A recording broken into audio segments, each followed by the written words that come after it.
Selamat sore, perkenalkan saya Marinus Tangguholo Esfil, mahasiswa Sekolah Tinggi Pastoral Kateketik Santo Fransiskus Assisi Semarang dengan nomor induk mahasiswa 253091119. Saya adalah mahasiswa dalam formasi pendidikan profesionalisme guru dalam jabatan batch 3. Terima kasih. Kita akan membuat video pembelajaran. Di dalam video pembelajaran ini, kita akan belajar tentang tema bagaimana bersikap kritis bertanggung jawab terhadap pengaruh media massa. Ya, oke. Lalu teman-teman, apakah ada yang nggak masuk hari ini? Siapa? Timothy.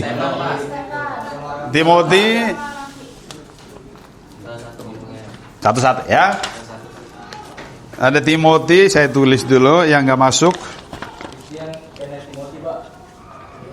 Oke, lalu siapa lagi? Stefan Gerard ini kenapa sakit? Oke. Lalu siapa lagi? Rafli. Oh, Rafli. Sama Nino, Pak. Nino. Berarti ada 4 yang nggak masuk. Total kita ada 23. Oke ya, 23 berarti yang masuk ada 19 ya. Oke, kita lanjut. Nah, sebelum masuk ke materi kita awali dulu seluruh kegiatan kita dengan doa ya. Doa secara Katolik karena kita adalah sekolah Katolik ya. Mari yang bertugas atau sukarela memimpin doa, silakan. Keisha ya, Keisha Karunia.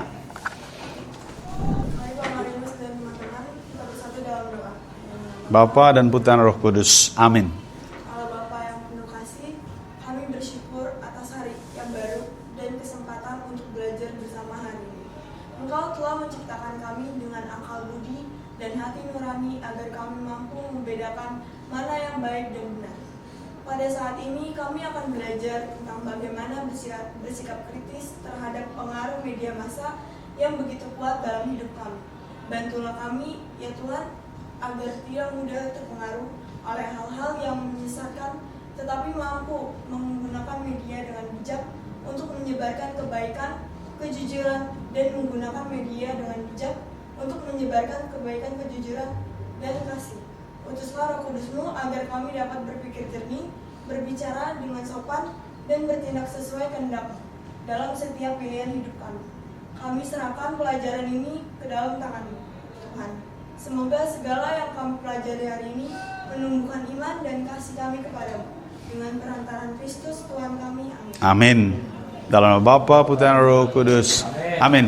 Mari kita ucapkan semua terima kasih Keisha gitu. Terima kasih, Keisha. Terima kasih Keisha. Silakan duduk ya. Oke, mari anak-anak sekalian kita nyanyikan lagu Indonesia Raya.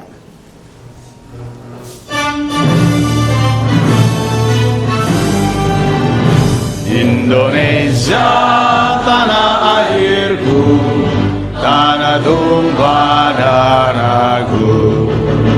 Di sanalah ku berdiri, jadi pandu hidupku. Indonesia kebanggaanku, bangsa dan tanah airku. Marilah kita berseru, Indonesia bersatu. Hiduplah tanahku, hiduplah negeriku, bangsaku, rakyatku semuanya. Bangunlah jiwanya, bangunlah badannya untuk Indonesia Raya. Indonesia Raya, merdeka, merdeka, tanahku, negeriku yang musimpan. Indonesia Raya, merdeka, merdeka, merdeka, Indonesia Raya. Indonesia Raya, merdeka, merdeka, tanahku, negeriku yang ku cinta. Indonesia Raya, merdeka, merdeka, hiduplah Indonesia Raya. Oke, terima kasih. Silakan duduk ya. Ya. Oke, silakan duduk. Mari kita lanjut ke materi kita. Kita sudah menyanyikan lagu Indonesia Raya sebagai bentuk ekspresi kecintaan kita terhadap bangsa kita, nasionalisme kita ya. Oke, silakan duduk. Oke, teman-teman, kita flashback sedikit ke belakang. Materi kita terakhir itu adalah tentang suara hati. Ya, suara hati itu adalah petunjuk ya atau kesadaran moral untuk membedakan mana yang baik dan yang buruk. Semua manusia dibekali suara hati. Nah, di dalam materi tentang bersikap kritis bertanggung jawab terhadap pengaruh media massa, maka suara hati harus mengambil peran juga di dalam menyikapi apakah media, informasi yang kita terima melalui media massa benar atau tidak. Bagaimana sikap suara hati kita? Oke. Mungkin teman-teman ada yang bisa kasih pandangan soal yang pertama. Menurut kalian, mengapa suara hati penting dalam menilai apakah sebuah berita atau konten layak untuk dibagikan atau tidak di-share? Ada yang mau kasih pendapat? Oke, silakan. Jefferson ya. Menurut saya suara hati itu penting untuk menilai sebuah berita atau konten, Pak. Ya. Karena dalam suara hati itu memberikan kita sebuah pertimbangan mana yang baik dan mana yang betul. Nah, kalau untuk di berita ini kita memberikan suara hati itu memberikan apakah berita itu betul atau hoax. Oke, jadi suara hati itu memberikan petunjuk ya, apakah berita itu benar atau tidak. Minimal dia kasih kesadaran. Dia ngetuk ya, ngetuk hati kita itu mengetuk pada kita. Ini loh berita ini nggak baik. Oke, terima kasih Jeff ya. Kita kasih tepuk tangan untuk Jeff. Ya. Oke, terima kasih untuk Jefferson untuk pendapatnya. Nah, sekarang kita ke pertanyaan kedua untuk melihat materi lalu dikaitkan dengan materi sekarang.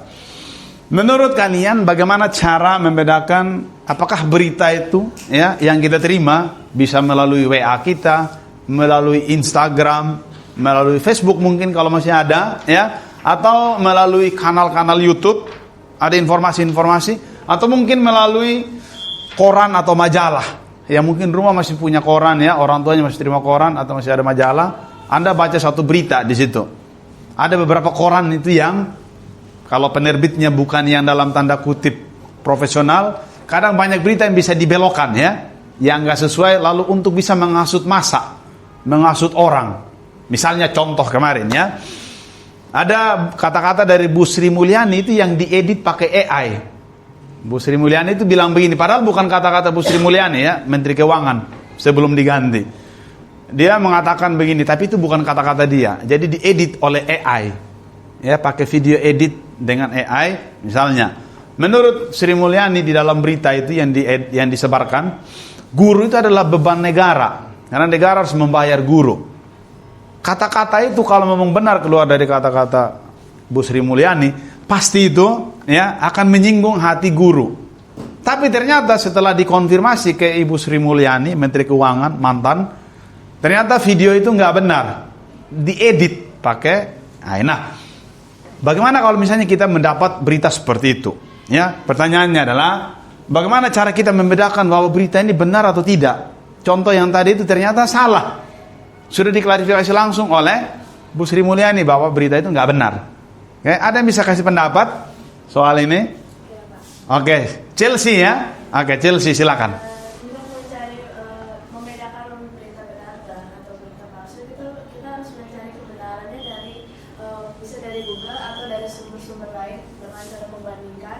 Dan juga biasanya kalau misalkan ada berita tuh ada terverifikasi sumbernya, itu bisa kita pelajari lebih lanjut. Tapi kalau misalkan ada sumber yang mencurigakan, itu kita harus lebih berhati-hati. Dan jika ada dokumentasi atau foto yang video yang resmi, itu kita juga bisa tahu dari situ membedakan mana foto atau video yang resmi atau yang dibuat-buat oleh masyarakat di sini. Oke, betul ya. Terima kasih untuk Chelsea. Good. Jawabannya cerdas, bagus ya, pintar, lalu itu bisa jadi bekal untuk Chelsea sendiri ya, ketika nanti berhadapan dengan hal yang mungkin seperti ini ya. Oke, sekarang kita lanjut ke materi selanjutnya ya.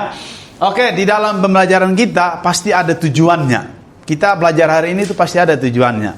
materi bersikap kritis dan bertanggung jawab terhadap pengaruh media massa ada tujuannya. Tujuannya adalah pertama ya, diharapkan nanti ya setelah kita belajar ini teman-teman semua memahami pentingnya sikap kritis dan tanggung jawab dalam menghadapi pengaruh media massa.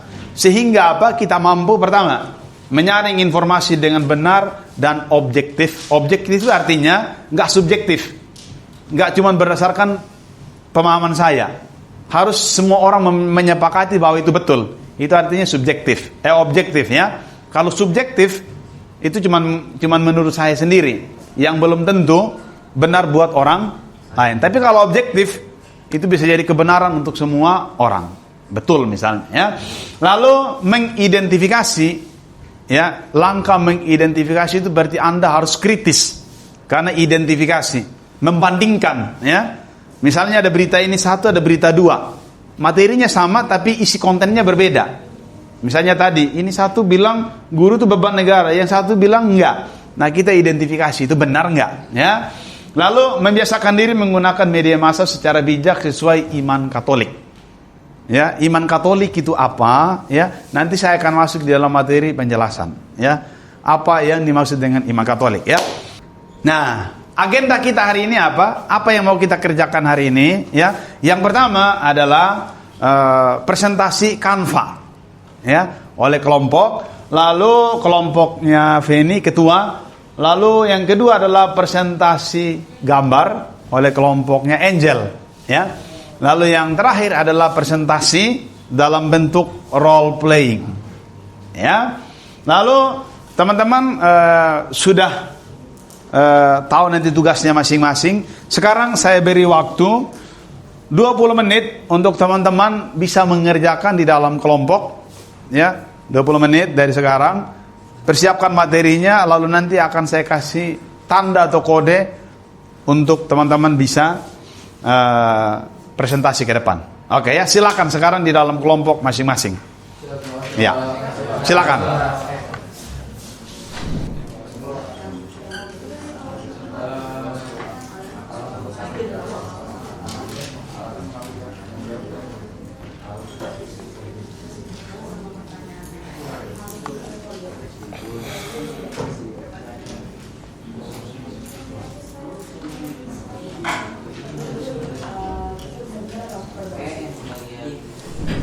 Oke, teman-teman, mari sekarang kita masuk ke sesi presentasi ya.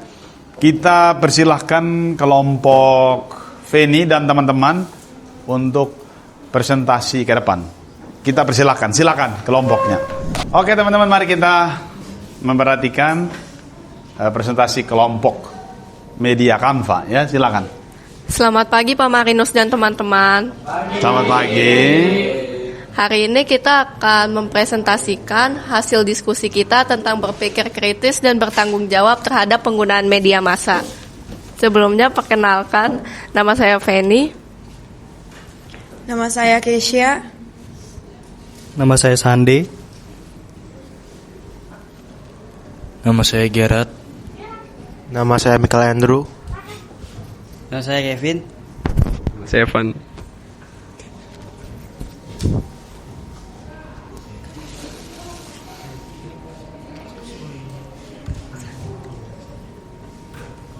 Nah, apa itu berpikir kritis? Berpikir kritis adalah kemampuan untuk berpikir jernih, rasional, dan reflektif untuk menganalisis, menafsirkan, mengevaluasi, dan menilai informasi atau argumen secara objektif guna mengambil keputusan atau memahami suatu masalah secara mendalam. Nah, kenapa berpikir kritis itu penting? Berpikir kritis menjadi kunci agar masyarakat tidak mudah terprovokasi oleh berita palsu, propaganda, maupun informasi yang bertujuan melemahkan persatuan bangsa. Sikap ini harus diimbangi dengan tanggung jawab moral dalam menggunakan media, misalnya dengan menyebarkan informasi yang bermanfaat, tidak menyinggung pihak lain, serta menjaga etika dalam berpendapat. Apa itu berpikir kritis terhadap pengaruh media massa dan ideologi bangsa?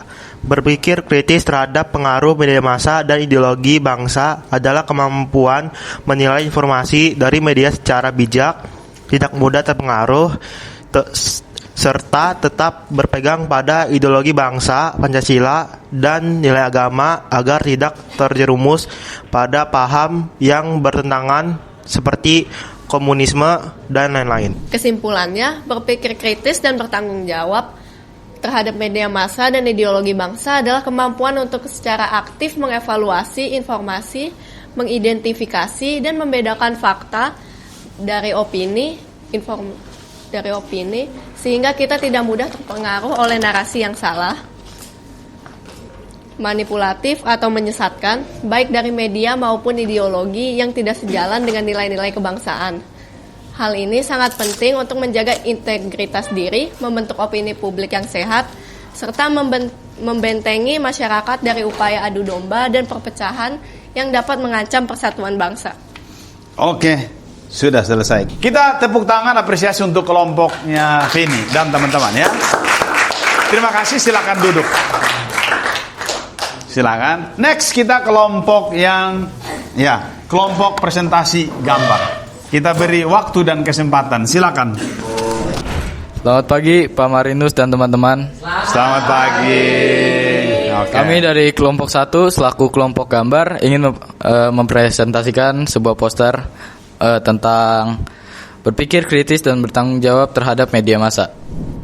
5W1H. Apa itu berpikir kritis? Berpikir kritis adalah tanda kita untuk menyikapi sebuah berita, apakah berita itu benar ataupun tidak. Seperti yang tadi dibacakan oleh kelompoknya yang presentasi, kita harus meng-cross check ataupun memeriksa berita tersebut terhadap akun yang sudah terverifikasi. Dan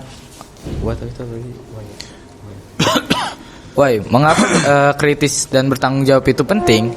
Kritis dan bertanggung jawab penting dalam menyikapi di media massa karena setiap berpikir kritis dan bertanggung jawab di media massa penting karena agar kita tidak terjebak hoaks atau propaganda. Terhadap siapa kita harus berpikir kritis dan bertanggung jawab? Setiap individu, baik pelajar, profesional, pemimpin maupun masyarakat perlu berpikir kritis dan bertanggung jawab. Kapan kita harus berpikir kritis? Berpikir kritis dapat kita gunakan saat membaca, menonton atau mendengar berita. Where?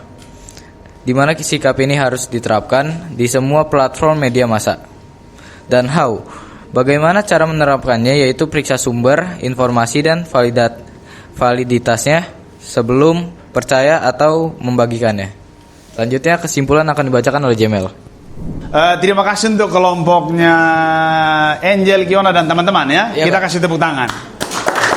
Silakan duduk. Terima kasih. Oke, silakan sekarang kelompok terakhir, kelompok role playing. Halo semuanya, selamat pagi Pak Marinus dan teman-teman.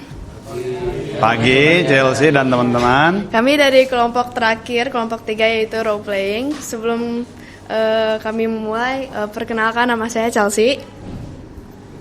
Perkenalkan nama saya Anissa. Perkenalkan nama saya Satria Ari Manuel, panggil nama saya Satria. Oke. Perkenalkan nama saya Eito. Nama saya Steven. Perkenalkan nama saya Adam. Oke. Selamat menikmati role play-nya ya. Oke, mari kita saksikan role playing.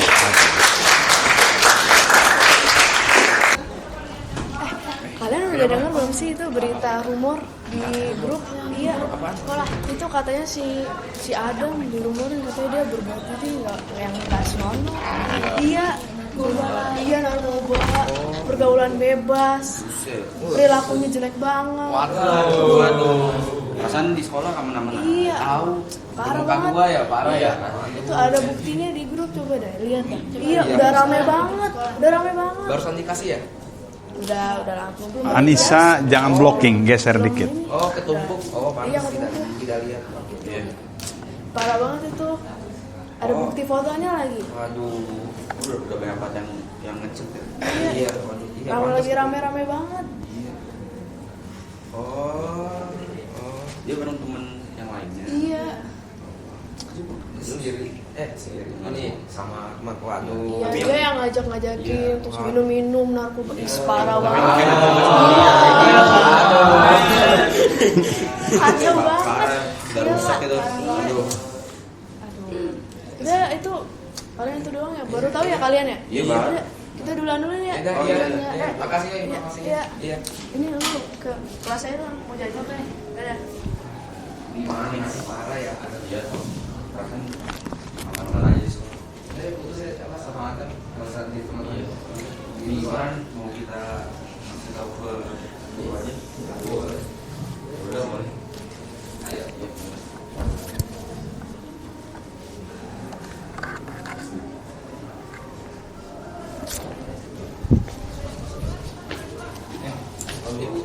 Ya, kenapa? Ya pagi itu Stephen. Ya, Kita mau kenapa? ngasih tahu sebuah informasi. Jadi kita dapat sebuah berita Bu bahwa Adam melakukan hal yang buruk Bu. Hal yang buruk seperti apa? Ya itu. Iya merokok ya, minum alkohol. Kalian dapat informasi dari mana? Dari grup. Iya tadi. Iya dari grup kelas. Ada buktinya nggak? Ada ini. Iya ini Bu. Ini Bu. Astaga, itu beneran Adam. Iya. Udah terbukti belum itu? Nah, itu belum masih. Tapi masalahnya ini di grup. Ya udah, yaudah saya minta tolong kalian berdua panggil Adam ke ruangan saya ya. Oke, siap. Kasih ya. Ya, makasih.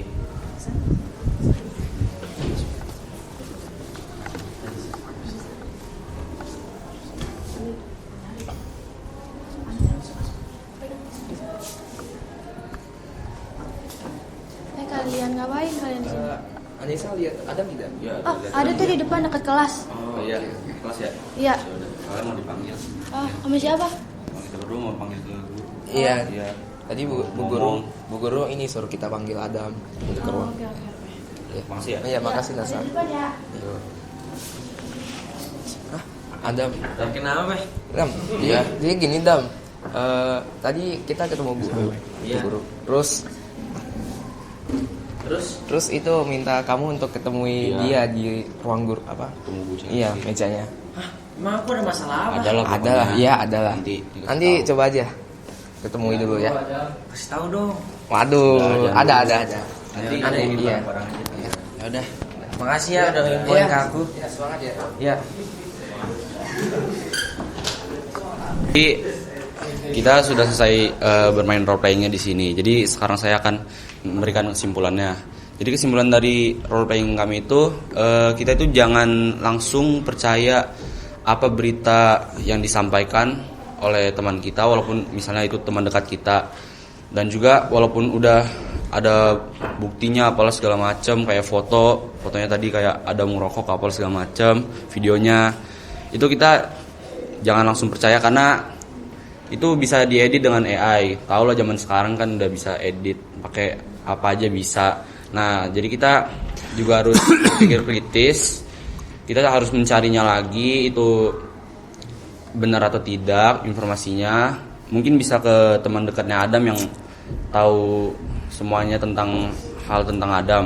Nah, dan juga kita bisa tahu dari suara hati kita apakah itu benar atau tidak. Jadi itu saja kesimpulannya. Sekian dari kelompok kami, terima kasih. Oke, kita kasih aplaus ya. Terima kasih, boleh kembali ke tempat. Nah, kalau kita bisa pakai Injil Markus ya, Markus 2 ya, bab ayat 23 sampai 28 tentang murid-murid memetik gandum pada hari Sabat. Nah, dari bacaan Injil ini kita bisa kaitkan dengan bagaimana bersikap kritis ya. Saya bacakan aja.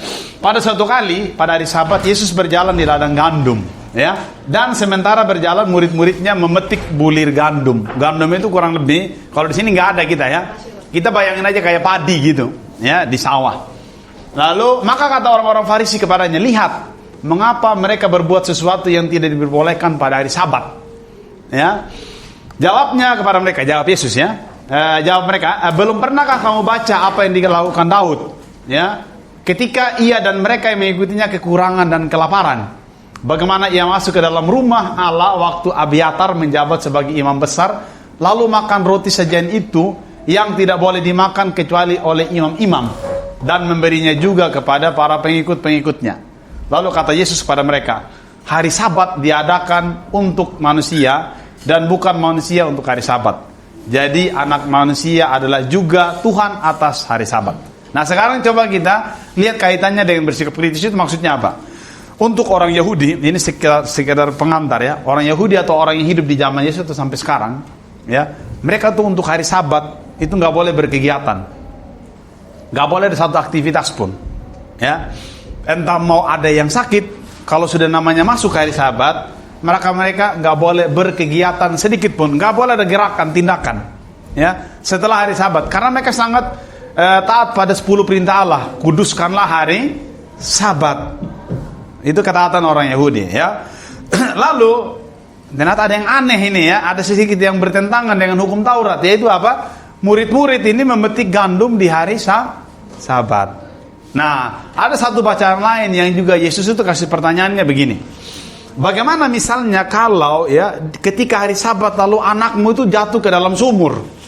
Kamu milih yang mana? Nyelamatin anakmu atau diam saja karena takut bertentangan dengan hukum Taurat? Kira-kira kamu akan pilih yang mana?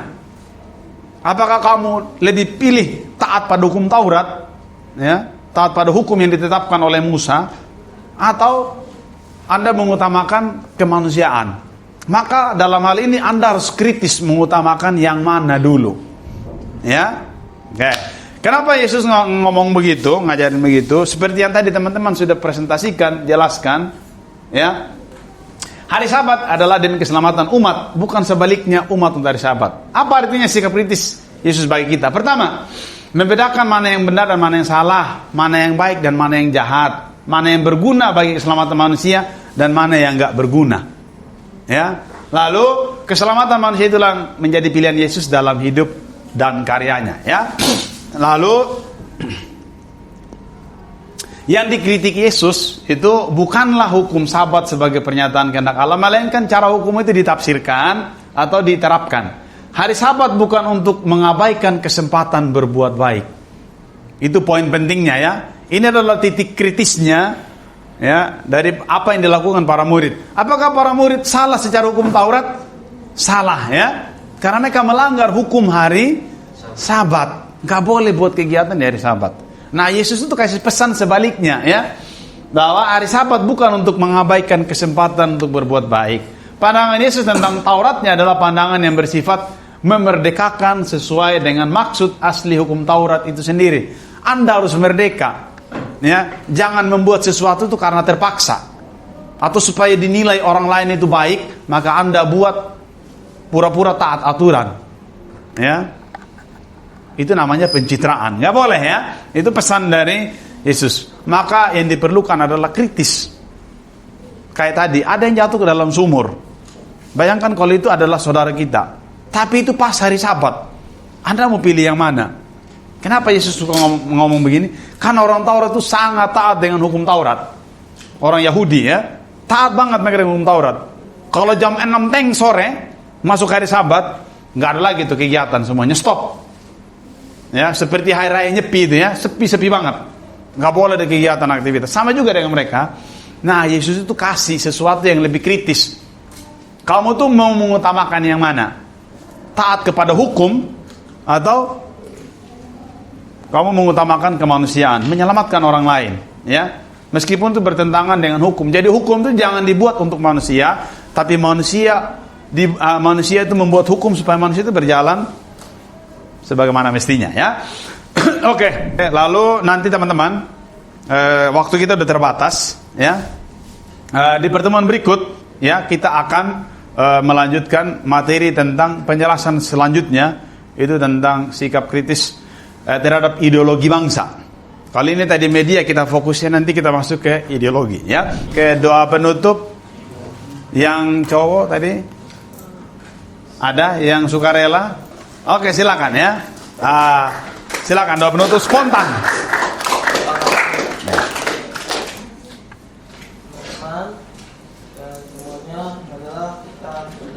Oke. Dalam Bapa, Putra, Roh Kudus. Amin. Tuhan, dalam hari ini kita sudah selesai pada agama hari ini. Dan sekarang kita akan lanjut kegiatan pembelajaran selanjutnya. Semoga pembelajaran selanjutnya akan lebih lancar dan lebih efektif dalam hasil perpisahan kita. Amin. Amin. Amin. Terima. Dalam nama Bapa dan Putra dan Roh Kudus. Amin. Terima kasih Satria gitu ya. Terima kasih Satria. Oke, selesai ya. Terima kasih.